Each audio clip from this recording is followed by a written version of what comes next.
আসসালামু আলাইকুম। দুয়াদের ১১তম পডকাস্টে স্বাগতম। আমরা অনেকেই জানি গ্রাফিক ডিজাইন বর্তমানে একটি চমৎকার পেশা হতে পারে, শখের কাজ হতে পারে অথবা বিনোদনের কাজ হতে পারে। বিনোদন কেন বলছি? গ্রাফিক ডিজাইনের মধ্যে ভিডিও এডিটিং থাকে, কার্টুন থাকে, আঁকাআঁকি থাকে অথবা অনেক ক্রিয়েটিভ কাজ থাকে। আমি আমার গ্রাফিক ডিজাইনের ক্যারিয়ারের ক্ষুদ্র অভিজ্ঞতার আলোকে এই পডকাস্টে কিছু প্রাথমিক ধারণা দেওয়ার চেষ্টা করব। এটা কেবল একটা শুরু। ডুয়াদ পডকাস্টে গ্রাফিক ডিজাইন এবং ইংলিশ কনটেন্ট নিয়ে অনেক কথা বলবো। আজকে যেহেতু একটা প্রাথমিক ভিডিও, তাই এটুকু বোঝার চেষ্টা করব যে গ্রাফিক ডিজাইন এটা কি আসলে আমার জন্য নাকি অন্য কারো জন্য। আমরা এও জানার চেষ্টা করব যদি গ্রাফিক ডিজাইন আমার জন্য হয়ে থাকে তাহলে আমি শুরুটা কিভাবে করব। পাশাপাশি আরও কিছু বিষয় আসবে যে আমি কোথায় কাজ করব, আদৌ কাজ করব কিনা, কখন কাজ করব এবং অর্থাৎ প্রাথমিক একটা দিক নির্দেশনা আজকের এই পডকাস্টে থাকবে। তাহলে প্রথম প্রশ্নে আসি, গ্রাফিক ডিজাইন আসলে কি? আমি এখানে সংজ্ঞায়িত করব না গ্রাফিক ডিজাইন আসলে কি। কারণ আজকের এই পডকাস্টের উদ্দেশ্য সংজ্ঞায়িত করা নয়। বরং নিজেকে খুঁজে বের করা যে এটা কি আমার জন্য কিনা? এই স্কিলটা কি আমি আদৌ শিখব কিনা? এটা কি সময় নষ্টের কারণ হবে নাকি আমাকে কিছুটা হলেও উপকার করবে? সরাসরি যদি বলি, এখানে এই উত্তরটা আপেক্ষিক। আপেক্ষিক কেন বললাম? আমার কাছে ডিজাইন ভালো লাগে কিনা এটা হচ্ছে একটা প্যারামিটার। যদি এমন হয় আপনার একান্ত ভালো নাই লাগে, তাহলে কিন্তু আমি বলব যেকোনো কাজ আপনার জন্য বিরক্তির কারণ হতে পারে। আপনি এটা নিয়ে বেশি দূর যেতে পারবেন না। যে বা যার একাধিক ভাষা শেখেন। তো ভাষা শেখার ক্ষেত্রেও যদি প্যাশন না থাকে, ভালো লাগা না থাকে, আসলে একটা পর্যায়ে বিরক্তি চলে আসে। যেমন নরওয়েজিয়ান শেখার ক্ষেত্রে আমি প্রায় ১.৫ মাস ব্যয় করেছিলাম। আমার কখনোই ক্লান্তিবোধ আসেনি। অনেক চেষ্টা করেছি, অনেক চর্চা করেছি। ২০০ ঘন্টা, ১,০০০ ঘন্টা সময় ব্যয় করতে হয়েছে বা করতে হয়। একটা টাইম ফ্রেম থাকে। এটা নিয়েও আমি আগে কথা বলেছি। আপনারা চাইলে দেখে আসতে পারেন। সো মূল কথা হচ্ছে কোনো স্কিল ডেভেলপ করার জন্য আমরা ২০০ ঘন্টা মিনিমাম ব্যয় করতেই হবে। ১,০০০ ঘন্টা ব্যয় করতে পারলে আমরা একটা ভালো পর্যায়ে যেতে পারবো। এটাই স্বাভাবিক, এটাই সত্য এবং পরীক্ষিত। আমি নিজে এর সাক্ষী। তো বলছিলাম, আমার কাছে এই স্কিলটা প্রয়োজন নাকি আমি বাধ্য হয়ে শিখব, নাকি আমার ভালো লাগা থেকে শিখব? এই যে ব্যাপারগুলো আপনি নিজে একটু ভাবুন, তাহলে আপনি উত্তর পেয়ে যাবেন। এটা এমন না হয় যে আমাকে শিখতেই হবে। কেউ চাপিয়ে দিচ্ছে আর আমি শিখছি। এটা যেন এমন না হয়। তাহলে আমি সহজ করে বলতে পারি, আপনার কাছে ভালো লাগে এমন কোনো কাজ খুঁজে বের করুন, তাহলে দেখবেন আপনি এটাতে একটু ভালো পারফরম্যান্স করতে পারবেন। ধরে নিচ্ছি আপনার ভালো লাগে না, তাহলে তো কথা এখানেই শেষ। আপনার গ্রাফিক ডিজাইন শেখার প্রয়োজন নেই। ওই যে বলছিলাম প্রয়োজন কি না? কারণ আপনার ভালো লাগে না, প্রয়োজন নেই। আবার এটা যদি এমন হয় আপনি কোনো জব পাচ্ছেন না, আপনার কোনো আ জব হচ্ছে না, তাহলে কাজ করতে পারে হতে পারে যে আপনি সারভাইভ করার জন্য বা আপনার অর্থনৈতিক দিকটাকে একটু দৃঢ় করার জন্য বা কেউ আছে আমরা প্রয়োজনের তাগিদে শিখি, কেউ আমরা আছি যে বাস্তবতার তাগিদে শিখি, কেউ আমরা আছি যে শখের বশে শিখি, কেউ দেখা যায় অনুকরণ করে শিখি, অন্যজন শিখছে বলে আমি শিখি। এসব দিয়ে হবে না। নিজেকে জানুন, নিজেকে বুঝুন। বলছিলাম অন্যজনকে অনুসরণ করে সিদ্ধান্ত নেওয়ার কোনো প্রয়োজন নেই। বরং এটা প্রয়োজন যে নিজে আসলে এটাকে কিভাবে দেখছেন। এখন ধরে নিচ্ছি আপনার খুবই ভালো লাগে। আপনার কাছে এটা এমন মনে হয় যে হ্যাঁ, আপনি পারবেন। আপনার হয়তো ওইভাবে প্যাশনটা নেই। বাট মনে হচ্ছে কেন যেন আমাকে দিয়ে হবে। এই অনুভূতিটা তখন কাজ করবে যখন এইটার কাজের ধরন, এটার কাজের আউটপুট, এই কাজের পরিশ্রম, এই কাজের সার্বিক পরিস্থিতি অল্প হলেও যখন আপনি একটা আঁচ পাবেন, তখন দেখা যায় আপনি সিদ্ধান্ত নিতে পারবেন। আমার অনেক শিক্ষার্থী আছেন যারা এটার প্রশ্ন করেছিলেন যে গ্রাফিক ডিজাইন আমি শিখব কিনা? সরাসরি কোনো উত্তর নেই। তো আমি বলছিলাম আপনি যদি বেসিক বিষয়গুলো জেনে নিতে পারেন, যেহেতু এটা পডকাস্ট একটু দীর্ঘ হবে এটাই স্বাভাবিক। আপনার যদি ভালো লাগা কাজ করে, আপনার যদি জানতে ইচ্ছে হয় যে আপনি গ্রাফিক ডিজাইন শিখবেন কিনা, শিখলে কিভাবে শিখবেন, এই পডকাস্টে আমি একটা প্রাথমিক ধারণা দেওয়ার চেষ্টা করছি। তারই ধারাবাহিকতায় এই কথা বলছিলাম, গ্রাফিক ডিজাইন আপনার জন্য না, নো প্রবলেম। আপনি অন্য কিছু শিখুন যেটা আপনার কাছে ভালো লাগে। এবার আসি, যদি গ্রাফিক ডিজাইন আপনার ভালো লাগে, তাহলে শুরুটা কিভাবে করব? গ্রাফিক ডিজাইনের তো অনেক ব্রাঞ্চ আছে। একটা হচ্ছে print design, web design, digital media কনটেন্টের ডিজাইন আছে, ভিডিও এডিটিং আছে, UI UX ডিজাইন আছে, বহুমুখী ডিজাইন আছে। তো আপনি কোন সেক্টরে যাবেন? যে ব্রাঞ্চেই যান না কেন, আপনার কিন্তু মূল নীতিটা এক।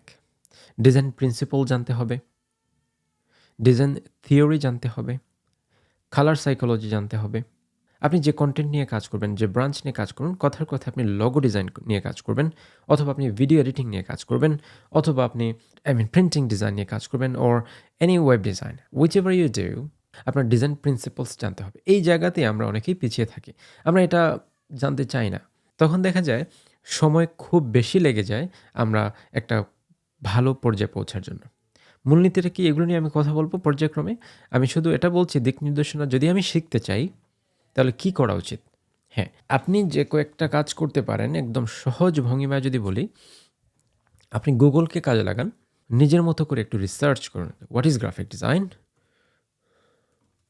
সার্চ করে দেখতে পারবেন, কনটেন্ট পড়তে পারবেন, বুঝতে পারবেন। সো ওগুলো তো সময় সাপেক্ষ আপনি অবশ্যই দেখবেন, পড়বেন, বুঝবেন। দেখা যাবে আপনি অনেক কিছু জানছেন। আমি একটু ইমেজে যাব। এখানে গ্রাফিক ডিজাইন বলতে আমরা visual presentation of something of or maybe visual presentation of your creativity based on a particular content. বিভিন্নভাবে আমরা এটাকে সংজ্ঞায়িত করতে পারি। তবে মূলনীতি হচ্ছে বা মূল কথা হচ্ছে গ্রাফিক্সের মাধ্যমে কোনো কিছু উপস্থাপন করা। টেক্সট হতে পারে, কালার হতে পারে, এগুলোর মিনিং আছে। এই জন্যই কিন্তু কালার সাইকোলজি আসে। বিভিন্ন থিওরি আসে। For example golden ratio, Fibonacci and the shapes, proportion, balance ইত্যাদি, ইত্যাদি। আপনি নিজের মতো করে একটু দেখবেন গ্রাফিক ডিজাইন কী। তো গ্রাফিক ডিজাইনের আমরা কয়েকটা এই বিষয় নিয়ে একটু দেখি এখন আপাতত র্যান্ডমলি। লোগো দেখতে কেমন হয় সেটা দেখলাম। লোগো তো আমরা জানি যেমন এখানে আইকনিক কিছু লোগো আছে। নাইকির লোগো দেখুন কত সহজ সরল ভঙ্গিমায়। অ্যাপলের লোগো দেখুন, স্টারবাক ইত্যাদি, target, BMW, loads of logos, popular logos. However, এগুলোর ইনডেপথ অনেক কথা আছে, ডিটেলসে জানতে হয়। এবার আমরা একটু ফ্লায়ার ডিজাইন দেখি। দেখতে কেমন? যেহেতু আমি শুরুটা করব, আমি তো আর জানি না ডিজাইনের কি ক্যাটাগরি থাকে। তো আমি একটু ধারণা দেওয়ার জন্য এটা বলছি ফ্লায়ার ডিজাইন আমরা তো জানি লিফলেট মার্কেটিং পারপাজে এটা ইউজ করা হয়। এগুলো দেখুন, এই কাজগুলো আপনাকে করতে হবে। এটা যেমন আপনি অনলাইনে উপকৃত হবেন, অফলাইনে উপকৃত হবেন, ফ্রিল্যান্সিং করতে পারবেন, আউটসোর্সিং করতে পারবেন। নিজের কোনো প্রতিষ্ঠানে বা নিজের কোনো বিজনেসে আপনি এখানে কিছুটা হলেও অবদান রাখতে পারবেন। এটা বহুমুখী সুবিধা রয়েছে। অসুবিধা তো আছেই। আমি সবগুলো হয়তো আজকে কভার করব না। শুধু এটুকু বলছি যে গ্রাফিক ডিজাইন যদি আপনি শিখতে চান, তাহলে আপনি একটু নিজের মতো করে আগে দেখুন, হ্যাঁ, এটা আমার কাছে ভালো লাগে কিনা। আপনি ভালো লাগাটা খুঁজে বের করুন। প্যাশনটা খুঁজে বের করুন। মোটিভেশনটা জানার চেষ্টা করুন। If yes, then we can step forward. First things first. I need to know myself. Okay, then আমরা এখানে দেখতে পারি বিজনেস কার্ড। যদিও এটার ডিমান্ড অনেক কমে গেছে বর্তমানে, এখন তো ডিজিটাল, তাই বিজনেস কার্ড খুব একটা ইউজ হয় না। ইমেল সিগনেচার থাকে অথবা এখনও বিজনেস কার্ড প্রায়ই চলে, ডিজিটাল হয়ে চলতে পারে। মানুষের চাহিদা কখন কি আসে সেটা তো আমরা জানি না, তবে শিখে রাখা ভালো। আচ্ছা, বিজনেস কার্ড দেখলাম। আমরা এখান থেকে ওয়েডিং ইনভিটেশন দেখি, যেটা দিয়ে আমি অনেক ডিজাইন করেছিলাম এবং ভালো পর্যায়ে পৌঁছেছিলাম। সো ওয়েডিং ইনভিটেশন দেখতে অনেক সিম্পল, অ্যাট্রাকটিভ। এখনকার সময়ে দেখা যায় এগুলো খুব একটা চলে না, বাট তাও একদম যে চলে না তাও কিন্তু না। বিভিন্ন জায়গাতে এখন এগুলো ভালো ডিমান্ড আছে। একদম সিম্পল। এখানে টাইপোগ্রাফি কিছু বিষয় আছে। আচ্ছা, অ্যামাজনে বিভিন্ন প্রোডাক্ট কিনলে বা বিভিন্ন ই-কমার্স সাইট থেকে জিনিস কিনলে সাধারণত এই থ্যাংক ইউ কার্ড দেওয়া হয়ে থাকে, অথবা আমরা প্রায়ই অনেক সময় গিফট কার্ড পাঠাই, থ্যাংক ইউ কার্ড পাঠাই, এনি ইনভাইটেশন কার্ড ইত্যাদি, ইত্যাদি। আমরা এখানে দেখতেই পাচ্ছি, অনেক সুন্দর। এবার আমরা সোশ্যাল মিডিয়া কিছু ডিজাইন দেখি, যেগুলো ফেসবুকে আমরা প্রায় মার্কেটিংয়ে দেখতে পারি। সোশ্যাল মিডিয়া, এখানে ফেসবুক কভার পেজ আছে, প্রফেশনাল কভার পেজ আছে, YouTube cover page, Instagram cover. So however এখানে আমরা অনেকগুলো ডিজাইন দেখতে পাচ্ছি।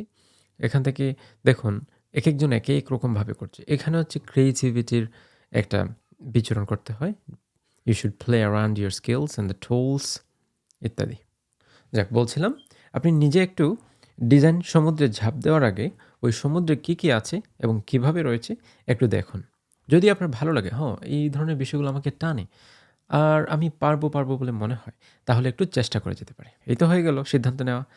এছাড়া আপনি এমন যদি হয় আপনি একজন স্টুডেন্ট বা আপনি কর্মজীবী, সবার জন্যই উপযুক্ত। তবে অবশ্যই আপনাকে বুঝতে হবে আপনার সময় পর্যাপ্ত আছে কিনা। পড়াশোনার পাশাপাশি অবশ্যই দেখতে হবে সময় আছে কিনা, কাজের পাশাপাশি সময় আছে কিনা। অবসর যে সময়টুকু পাবেন আপনি চাইলে ওই হিসেবেই চিন্তা করতে পারেন। এটা যেন এমন না হয়, আমি ব্যক্তিগত জায়গা থেকে এটা বলব, এটা যেন এমন না হয় মুখ্য হয়ে যায়। এটা কেন বলছি? আপনি এটাকে মুখ্য করলে জীবন থেকে হয়তো মূল্যবান সময় নষ্ট করে ফেলতে পারেন। আপনার তখন পড়াশোনায় ব্যাঘাত ঘটবে, কাজে পারফরম্যান্সে ব্যাঘাত ঘটবে। আমি সেটা কখনোই চাই না।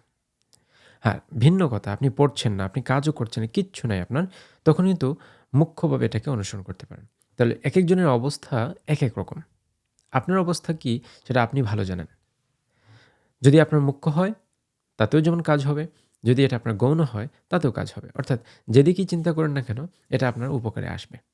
ধরুন আপনি সিদ্ধান্ত নিলেন যে গ্রাফিক ডিজাইন শিখবেন, তাহলে পরবর্তীতে কী করতে হবে? সো পরবর্তী পডকাস্টে আমি কথা বলব পরের ধাপগুলো কী, কী হওয়া উচিত এবং কী, কী হওয়া অনুচিত।